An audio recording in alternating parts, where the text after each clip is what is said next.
की मुल्क में तमाम सियासी जमातें इस वक्त इलेक्शन कराने के लिए तगोदो कर रही हैं। सियासी जमातों के मुताबिक मुल्क में जमहूरी निज़ाम की बहाली के लिए इलेक्शन ही वाहिद एक रास्ता है जिससे हालात ठीक हो सकते हैं। मगर गुज़श्ता रोज़ सदर मुमलिकत आरिफ अलवी का जो बयान सामने आया है कि यकीन नहीं कि जनवरी के आखिरी हफ्ते में इलेक्शन हो जाएंगे, जिसके बाद सदर मुमलिकत के दिए गए बयान पर इलेक्शन कमीशन का रद्द-ए-अमल सामने आया कि सदर मुमलिकत की जानिब से इलेक्शन मुलतवी होने का जो तासुर है वो बिल्कुल दुरुस्त नहीं है। इलेक्शन कमीशन पहले ही अपनी पोजीशन वाजे कर चुका है, जबकि 30 नवंबर को हल्का बंदी की हतमी इशात के बाद भी इंतखाबात के शेड्यूल का ऐलान कर दिया जाएगा, जिसमें किसी किस्म का अबहाम नहीं है। सवाल इससे जुड़ा हमारा ये है कि क्या इलेक्शन कमीशन शेड्यूल के मुताबिक इलेक्शन कराने में कामयाब हो पाएगा। सबसे पहले सुहेल साहब आप ही से पूछ लेती हूँ। देखिए, अगरचे के इलेक्शन कमीशन ऑफ पाकिस्तान की जानिब से कुछ कंसर्न शो किए गए हैं, जिसमें सदर मुमलिकत ने जो एक निजी टीवी को दिए गए एक इंटरव्यू के दौरान जो उन्होंने मौक़िफ़ अपनाया और जो उन्होंने कंसर्न शो किया, तो इलेक्शन कमीशन को तो ये बात बहुत नागवार गुजरी है।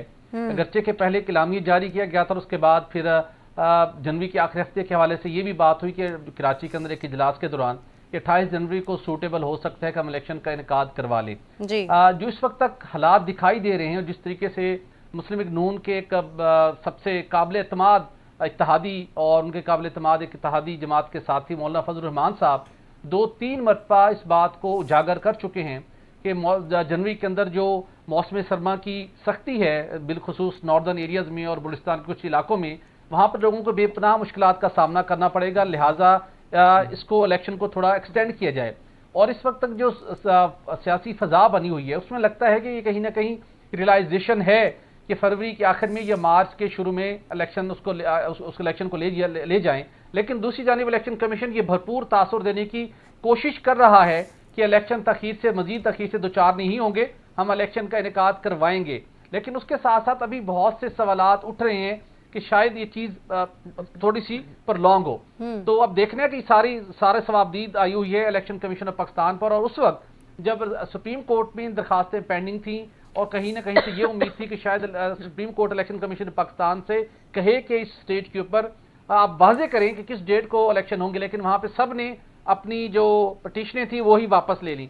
और हैरान कुन तौर के ऊपर एक दो जमातों से तो हम तवक्को कर रहे थे कि वो शायद इसको कंटेस्ट करेंगी, उन्होंने भी हैरान कुन तौर के ऊपर अपनी दरखास्तें वापस ले ली। तो अब सारा मामला है ये इलेक्शन कमीशन के ऊपर। इसके साथ में एक सना ने एक पॉइंट किया था कमीशन के हवाले से, मैं उसको जरूर उसके ऊपर अपना पॉइंट थोड़ा सा ऐड करना चाहूंगा। ठीक है, हम कमीशन नहीं बना सकते, माजी में बहुत नहीं, मैं भी बात से इत्तफाक करते हुए थोड़ा सा उसको आगे बढ़ा रहा हूं। आपकी बात बिल्कुल वैलिड है कि बहुत से कमीशन बने, आपका जो इशारा है कि कमीशन बनते हैं, लेकिन जहां से बेहतरी होनी चाहिए उस इदारे को रियलाइज कराना चाहिए। मैं उसको कंटिन्यू कर रहा हूं। मत कमीशन बनाइए, मत बड़े पैमाने पर इस्लाहात कीजिए, लेकिन 2-4 केसेस को लेके केस स्टडी बना लीजिए, किसके कहने के ऊपर उन इदारों के, पाकिस्तान के कानून का, पाकिस्तान के आइन का मजाक बनाया जाता है, किस फर्द वाहिद के ऊपर, उनको पॉइंट आउट करके 2-4 को तो क्वेश्चन आप कर ही लें। और उसके बाद जो ये समझते हैं कि अब जिस तरह बात हो रही है कि तमाम इदारे मफाहमत की बात हो रही है, मिलजुल कर चलें और अपनी हदूदों को यूद को तय करें, तो अगर पाकिस्तान ने सियासी और मुआशी इस्तेहकाम हासिल करना है तो आपको इस चीज को फिक्स करना होगा। वरना अभी तो चलें IMF और बाकी दोस्त ममालिक भी आपकी सपोर्ट को आ जाते हैं आपको मुश्किल वक्त से निकालने के लिए। ये रविश मजीद ज्यादा देर हमारी नहीं चल सकती, हम बहुत वुल्नरेबल सिचुएशन में जा चुके हैं। इस मर्ज को हमें फिक्स लाजमी करना होगा। और ये जो रेलेवेंट इदारे हैं उनको डेफिनेटली मेरे ख्याल में रियलाइजेशन है और शायद ये आइडियल टाइम है कि इन चीजों को तय करके परमानेंट बेसिस के ऊपर फिक्स करना चाहिए अगर हमने आगे बेहतरी का सफर शुरू करना है।